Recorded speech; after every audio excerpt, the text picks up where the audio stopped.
Bonjour à tous, bienvenue pour cette nouvelle vidéo de Spé Maths sur les suites numériques. Donc dans cette vidéo, nous verrons seulement les suites numériques, c'est-à-dire le cas général des suites. Et puis dans une deuxième partie, nous verrons donc les suites géométriques et algébriques. Donc ici, voici le programme de cette vidéo. Je rappelle, comme d'habitude, il y a des sortes de petits post-it sur votre barre de progression pour voir quand est-ce que j'aborde telle notion et telle notion. Et si vous n'avez pas besoin de voir par exemple tout ce qu'est une notion de limite, eh bien vous pouvez tout simplement sauter et voir les notions que vous ne connaissez pas encore. Pour le cours, c'est parti. Alors, à présent, on va définir ce qu'est une suite générale, donc de manière générale. Pour ceux qui savent déjà ce que c'est une suite, je pense que vous pouvez sauter avec les petits post-it que j'ai mis en barre de progression. Mais pour ceux qui ne savent pas ce que c'est parti. Eh bien en fait, on va donner une définition très simple, très grossière en quelque sorte d'une suite. C'est en fait une fonction qui ne comprend que des entiers naturels. Donc c'est-à-dire les entiers naturels, je parle bien que des antécédents et non des images, donc du coup des x.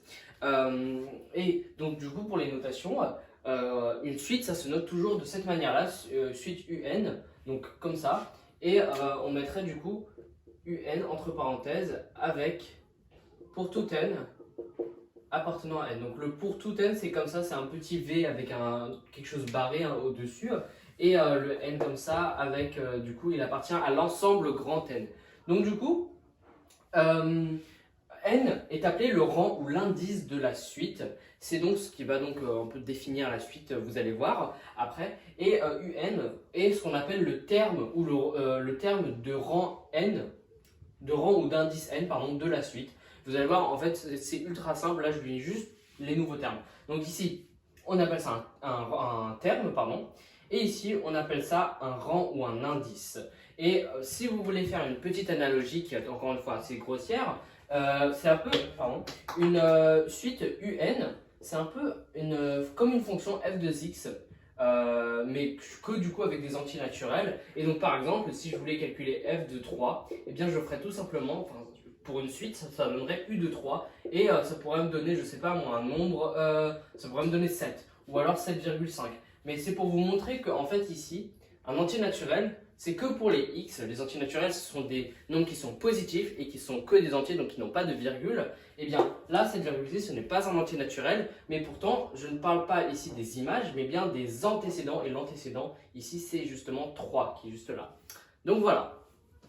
Aussi, oui, pardon, on peut dire ou définir une suite par une formule explicite ou une relation de récurrence et une relation de récurrence, etc. On va le voir à présent. Alors, à présent, on va faire un exemple très simple de qu'est-ce qu'une suite définie par une formule explicite. Donc, souvenez-vous que précédemment, on avait expliqué qu'on pouvait différencier deux principaux types de suites, deux principaux types de suites, enfin de définition de suite. On a les suites qui sont définies par du coup une formule explicite et l'autre qui est définie par une relation de récurrence. On va voir ça juste après. Donc, soit u de n, une suite définie par u de n est égale à 3n carré plus 1. Les premiers termes sont u0, u1, u2, etc. etc.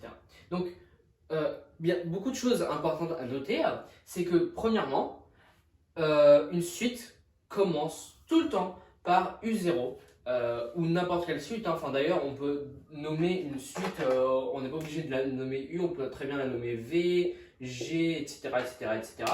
Mais le truc de base, c'est u, c'est comme une fonction f. On nomme toujours comme ça. Donc du coup, la suite u commence toujours par u0. Et là, vous avez juste vu que j'ai remplacé les termes n par 0, par l'indice en question. Donc du coup ici, si c'est 0, je vais 0 au carré, après 1, 2, 3, etc. etc., etc. Et jusqu'à qu'on arrive à, par exemple, je sais pas moi, u100. 3 fois 100 au carré plus 1 est égal à 30 001. Chaque terme de la suite est exprimé en fonction de n et indépendamment des termes précédents. Donc qu'est-ce que ça veut dire? C'est en fait un écho par rapport à la suite définie par relation de récurrence, parce qu'une relation de récurrence en fait elle s'appuie sur les termes précédents. Donc elle va s'écrire de manière, bon vous allez voir, mais ça va s'écrire de manière un plus 1 est égal à ta ta ta ta ta. Et donc du coup on va avoir le terme un dedans ou alors un autre terme qui suggère qu'en fait on se réfère au terme précédent. Et donc du coup la relation de récurrence par rapport à la formule explicite, c'est que vous ne pourrez pas calculer U100 si vous n'avez pas U90. Donc c'est une formule explicite, c'est très pratique parce que justement, je peux calculer littéralement tous les entiers naturels qui sont existants. Donc par exemple, si j'ai envie de calculer U4000, à partir de rien que cette formule-là explicite, je peux calculer U4000 en remplaçant n par 4000. Sauf que du coup, pour la relation de récurrence, vous allez voir que ce ne sera pas possible. Donc, ces fameuses suites définies par une relation de récurrence. Donc c'est ce qu'on va voir, suite définie par une relation de récurrence ainsi que son premier terme. Il faut toujours, quand on a une relation de récurrence, avoir le premier terme de quelque chose. Donc, soit UN, une suite définie par U0 est égal à 8 et UN plus 1 est égal à 0,85 fois UN plus 1,8 avec pour tout n appartenant à n. Donc c'est ce dont je vous étais en train de parler, avec cette relation de récurrence avec UN plus 1 et le terme juste précédent. Donc UN plus 1, le terme précédent dans UN plus 1 c'est juste UN plus 1 moins 1, donc juste UN du coup. Et on va calculer les premiers termes. Donc ici, U0, c'est simple parce qu'on nous le donne déjà, c'est 8. U0 plus 1, donc c'est-à-dire U1 est égal à 0,85. Et là, je remplace juste les termes, donc UN, c'est-à-dire U0 plus 1,8. Et donc là, 0,85 fois 8, ici, plus 1,8 est égal à 8,6. Et ainsi de suite, donc du coup, U2, U3, etc. etc.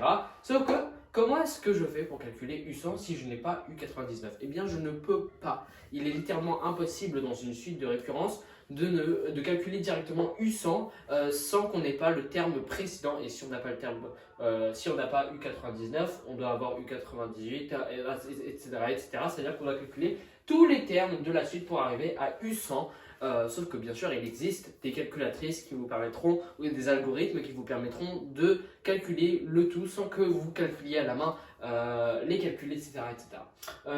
Donc du coup, ça c'est tout ce qu'il y a à savoir pour la suite de relations récurrence. Donc à présent, on va s'intéresser au sens de variation des suites. Et là, je parle des suites donc générales encore une fois. Donc peu importe si c'est une suite introduite par une relation de récurrence ou alors une suite de formules explicites. Donc si pour tout entier n, un plus 1 moins un est supérieur ou égal à 0, alors la suite est croissante.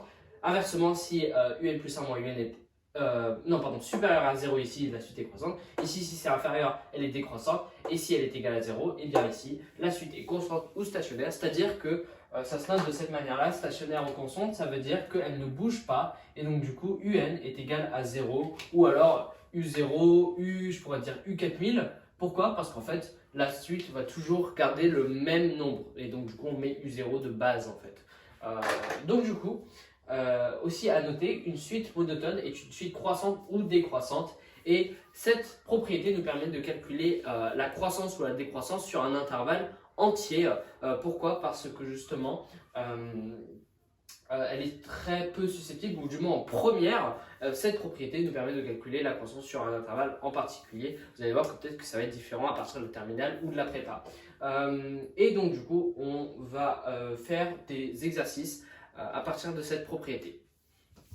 Comme on a vu du coup cette propriété en question, je vous suggère de cliquer dans la description pour voir un petit exemple de rédaction, c'est d'ailleurs la rédaction type de comment est-ce qu'on peut déterminer un sens de variation d'une suite pour tout n appartenant à grand N bien sûr. Je vous invite vivement à la regarder parce qu'elle va faire partie très sûrement de votre évaluation ou dans les exercices que vous allez voir. Du coup, maintenant on va s'intéresser aux notions de limite des suites.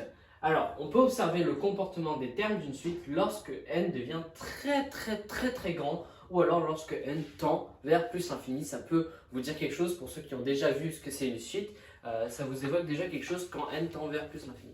Eh bien, du coup ici je vais vous mettre une image une représentation graphique et comment est-ce qu'on peut la qualifier.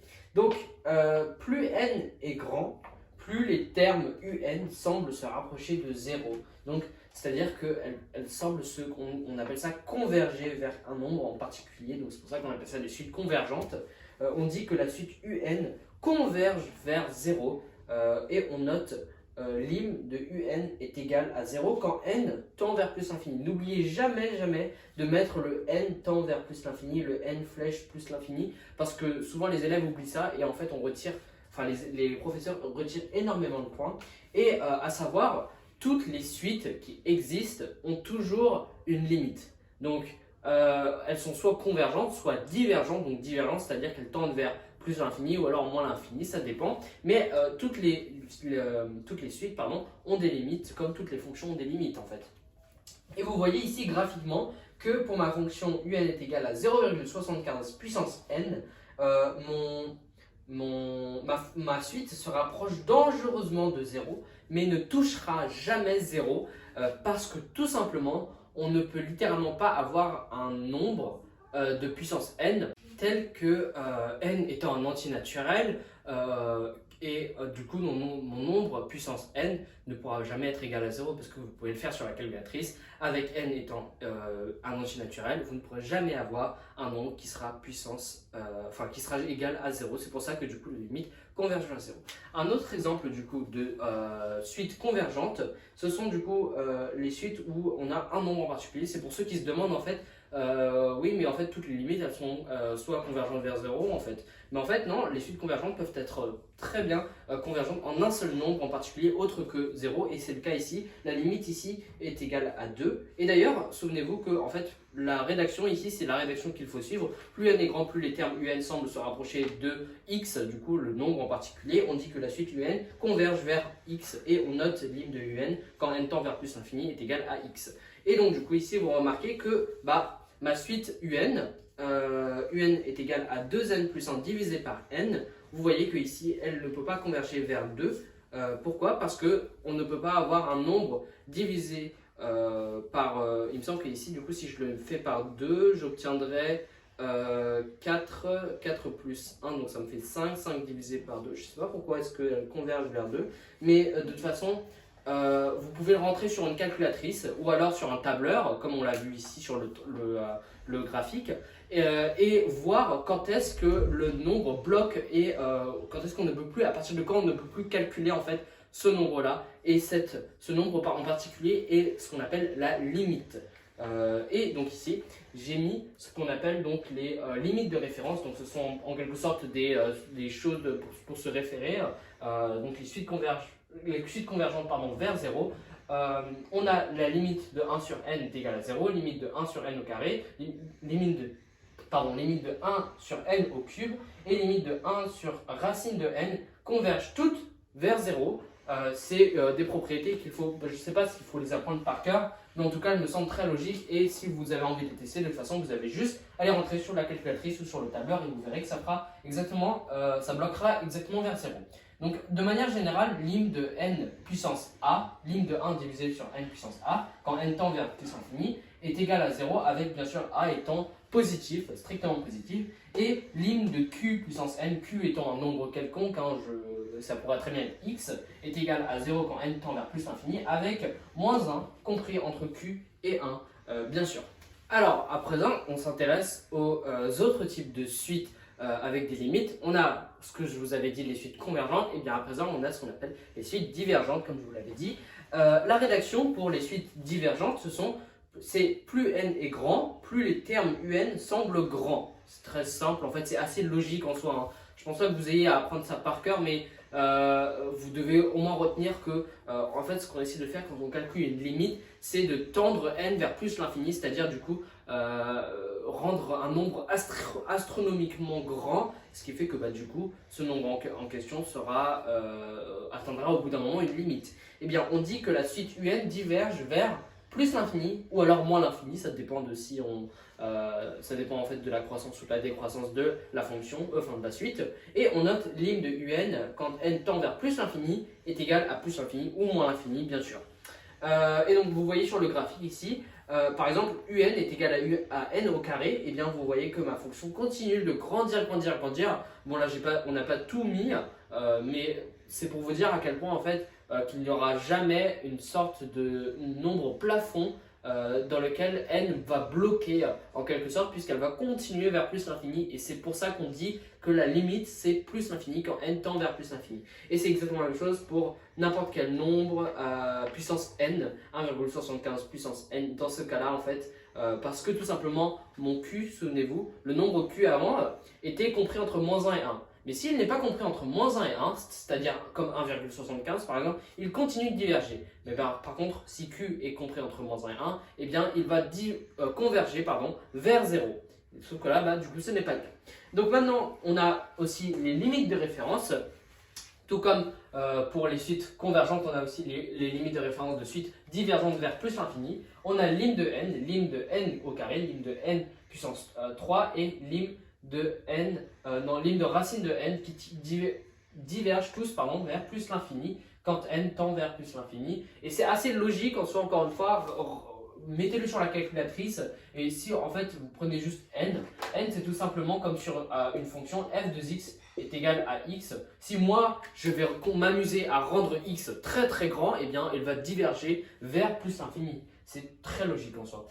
Et donc dans un cas général, lim de n puissance a quand n tend vers plus l'infini est égal à plus l'infini, avec a bien sûr étant strictement positif. Sauf que ici du coup, lim c'est là où ça change un peu, lim de q puissance n, avec n tend vers plus l'infini, donc ça reste à peu près la même chose, est égal à plus l'infini avec q étant supérieur à 1. Et c'est pour ça qu'avec le 1,75, eh bien ma suite diverge vers plus l'infini, mais si j'avais un nombre compris entre moins 1 et 1, comme par exemple 0,75, ma suite convergerait vers 0 en question. Donc voilà. C'est la fin de cette vidéo introductive sur les suites numériques. Si vous voulez voir une autre vidéo sur les suites algébriques et géométriques, je vous conseille vivement de cliquer sur l'icône juste à côté de moi. Et si cette vidéo vous a plu, n'hésitez pas à mettre un pouce bleu, commenter ou alors tout simplement vous abonner. Ça me ferait grandement plaisir et ça m'aiderait énormément. Sur ce, je vous souhaite de bonnes révisions. Ciao!